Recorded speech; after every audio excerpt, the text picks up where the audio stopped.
Le voy a invitar a que abra su Biblia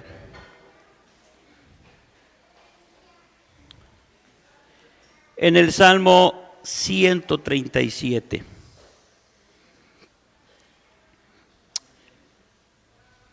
Damos la bienvenida a quienes se conectan en redes sociales en este día.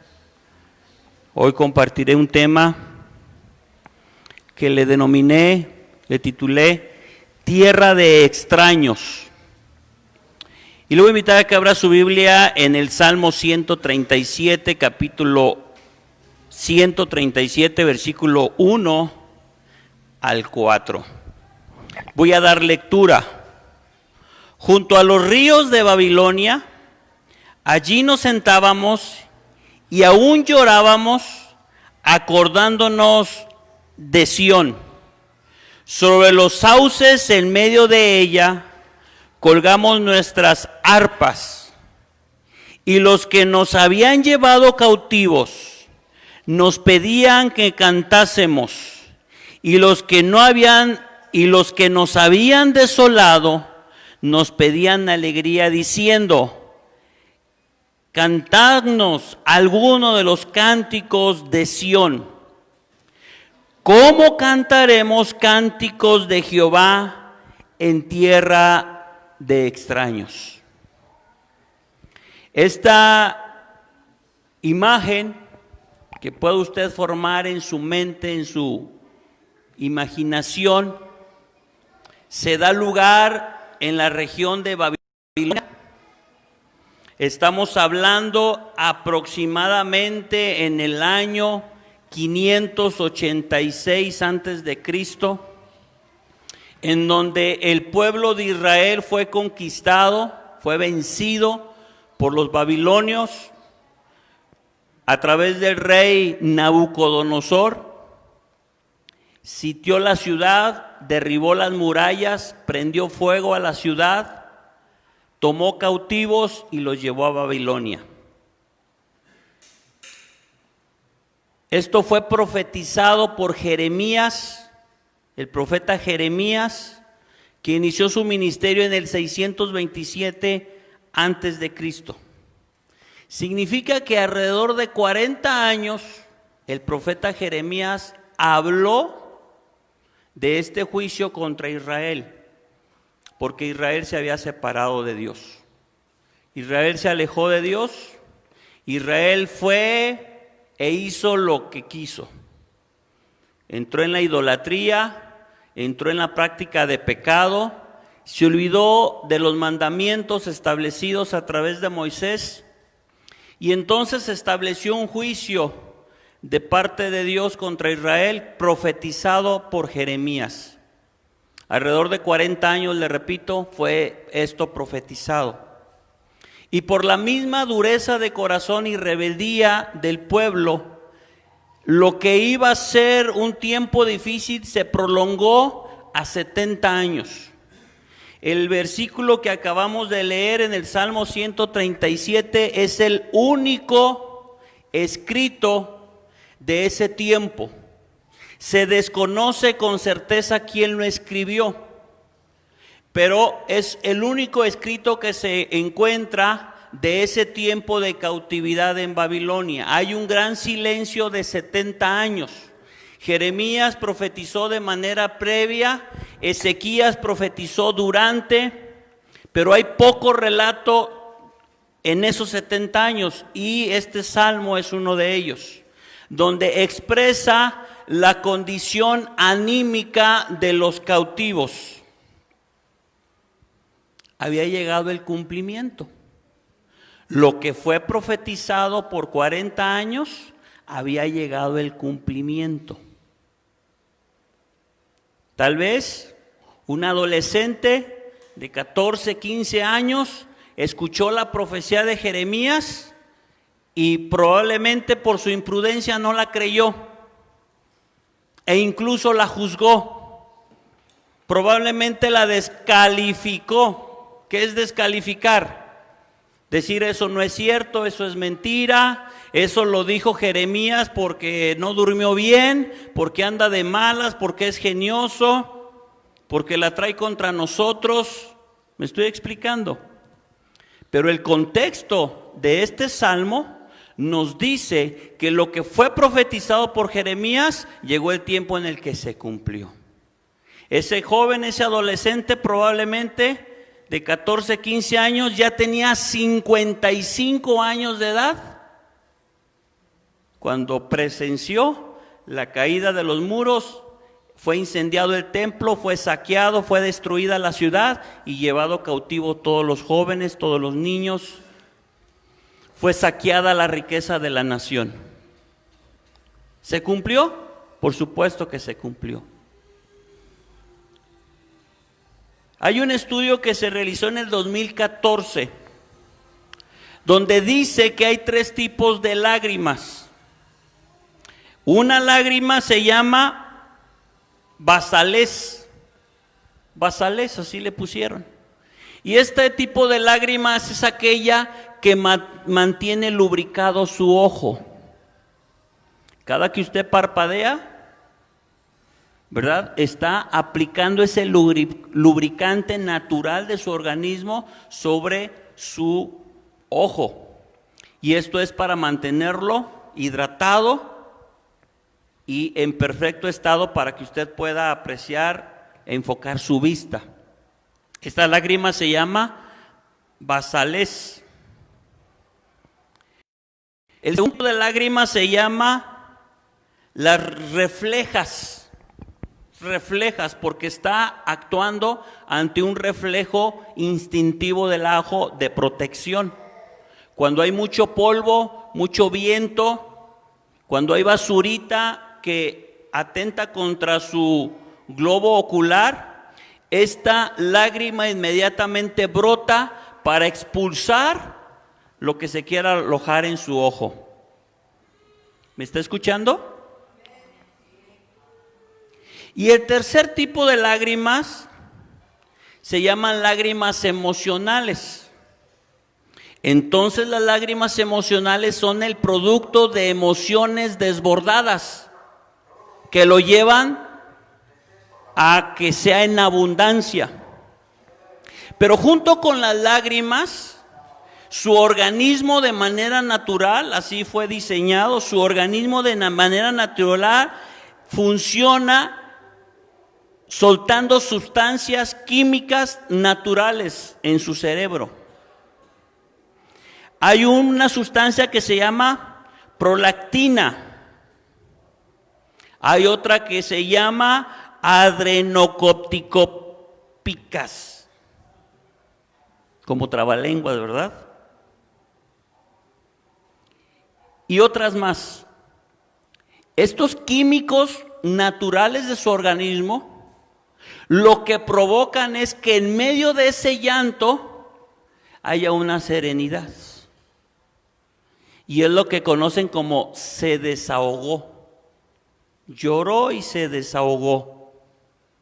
A veces el niño llora y llorando se queda dormido, porque está desahogando el dolor, la aflicción, la molestia. Este era un sentimiento que tenían los israelitas en medio de Babilonia. Dice, y ahí nos sentábamos y aún llorábamos. ¿Qué estaban haciendo? Se estaban desahogando. Significa que había un dolor, una aflicción, un sentimiento que no podían controlar y se manifestaba a través del llanto. Cuando las cosas no son como pensamos o como queremos, el llanto es una manifestación de eso. Y podemos decir que el llanto es la manifestación menor, porque si usted me sigue en el 137:3, dice, y los que nos habían llevado cautivos, nos pedíamos que cantásemos, y los que nos habían desolado, nos pedían alegría. La desolación es un sentimiento de vacío. La desolación es un sentimiento de pérdida. La desolación entonces es más profundo que el mismo llanto. La desolación es una condición de desconsuelo al punto que no hay elemento personal, humano,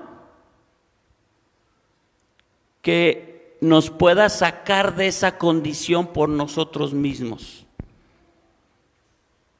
Una persona en desolación necesita ayuda. Una persona en desolación ve todas las puertas cerradas y todas las opciones cerradas.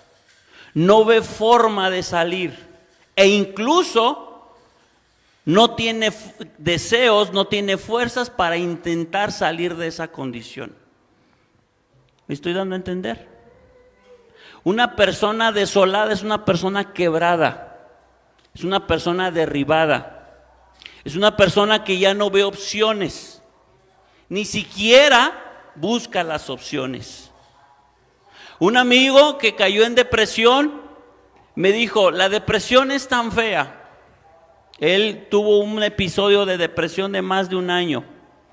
Y me dice, en medio de la depresión te sientes que estás dentro de una habitación sin puertas y sin ventanas para poder salir. Dice, pero lo peor es que ni siquiera buscas esas puertas o esas ventanas para salir. ¿Entiende la condición? En medio de este cuadro de desolación que vivió Israel, podemos pensar y concluir que el mal, a través de la mano de los babilonios, venció el bien a través de la mano de Israel.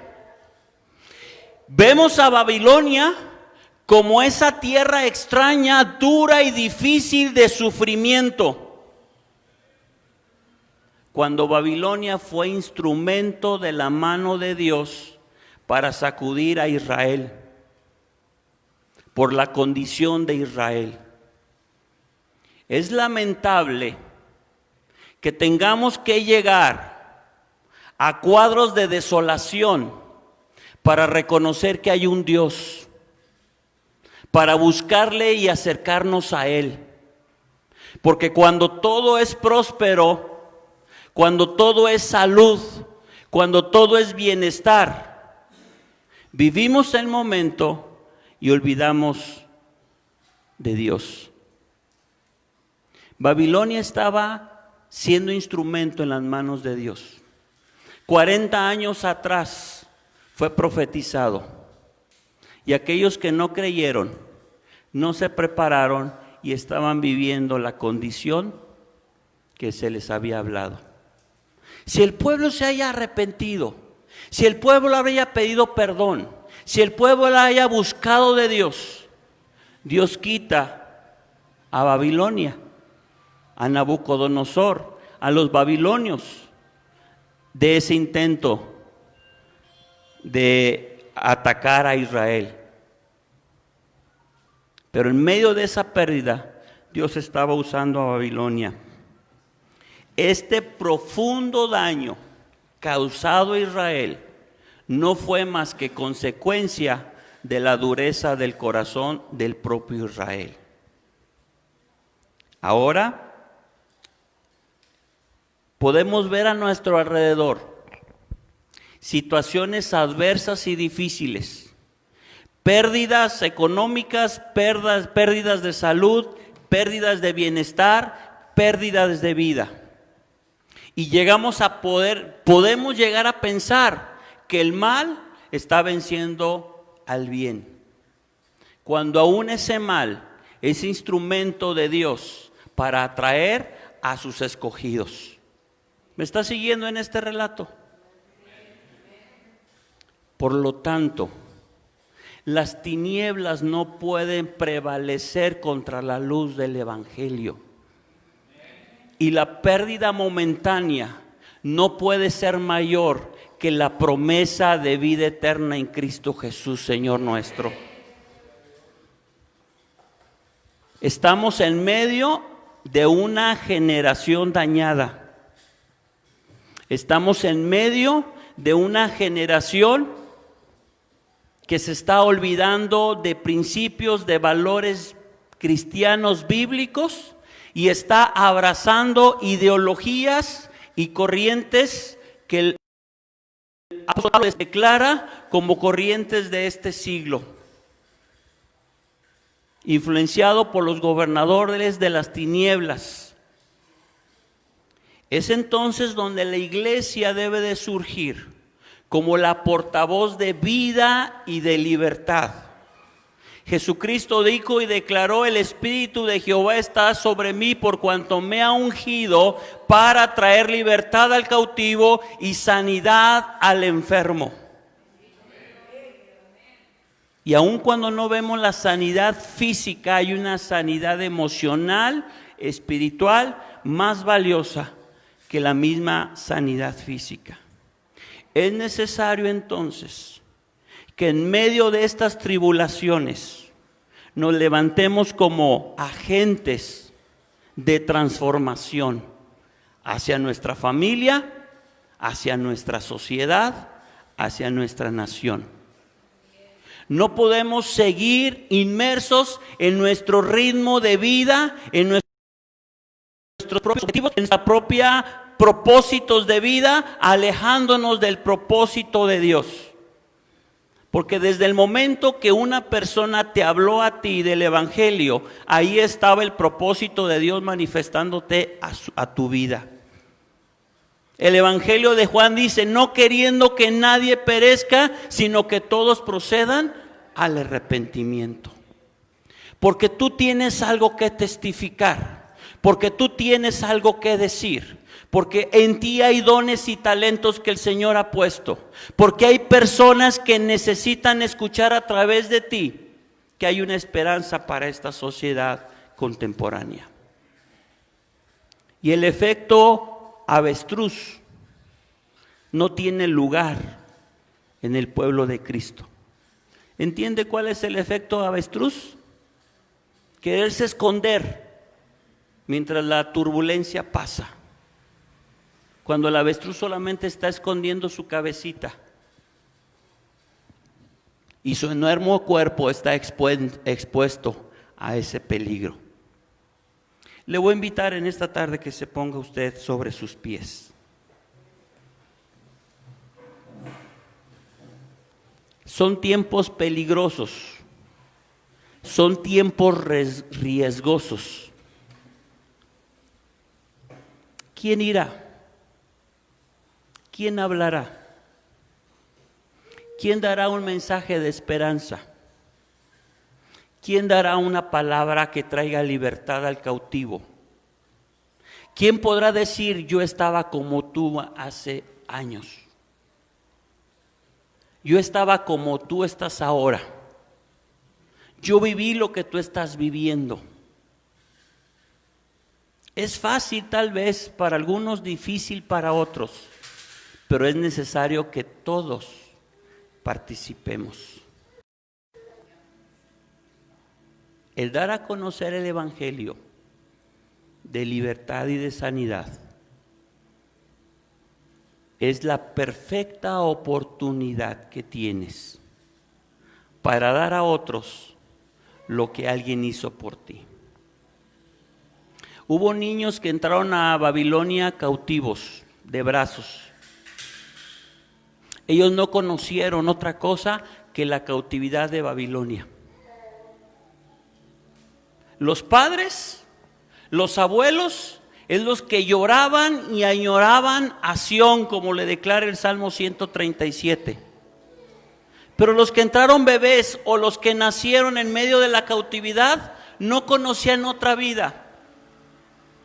¿Cómo es que iban a añorar la libertad de Sión si nunca la habían conocido? ¿Entiendes? Se está levantando una generación que a lo malo le llama bueno y a lo correcto le llama incorrecto. Y si tú no levantas la voz esa generación se impondrá. Y cada una de las catástrofes declaradas en el Apocalipsis nos alcanzarán. Estamos en medio de tiempos peligrosos. Pero la buena noticia es que el mismo Jesucristo que trajo sanidad del enfermo, vista al ciego, vida a un Lázaro que ya estaba en la tumba, es el mismo Dios que actúa en este tiempo y en esta generación. Y si trajo vida a un cuerpo que ya llevaba 3 días en una tumba en descomposición, puede hacer un milagro ahora. El mismo Espíritu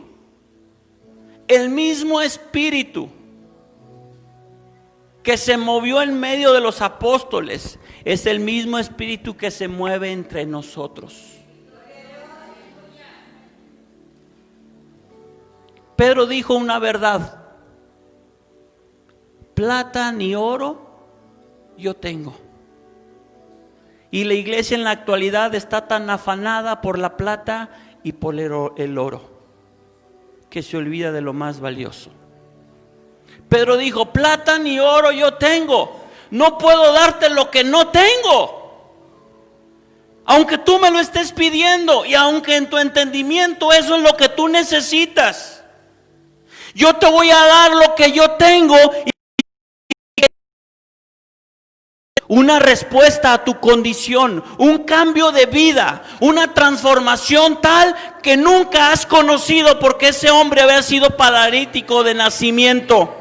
Él no sabía qué era caminar, él no sabía qué era correr, él no sabía qué era fatigarse a través de sus músculos, de sus piernas, de sus pantorrillas. Él no había experimentado un cansancio en sus rodillas, en sus piernas, nunca había caminado.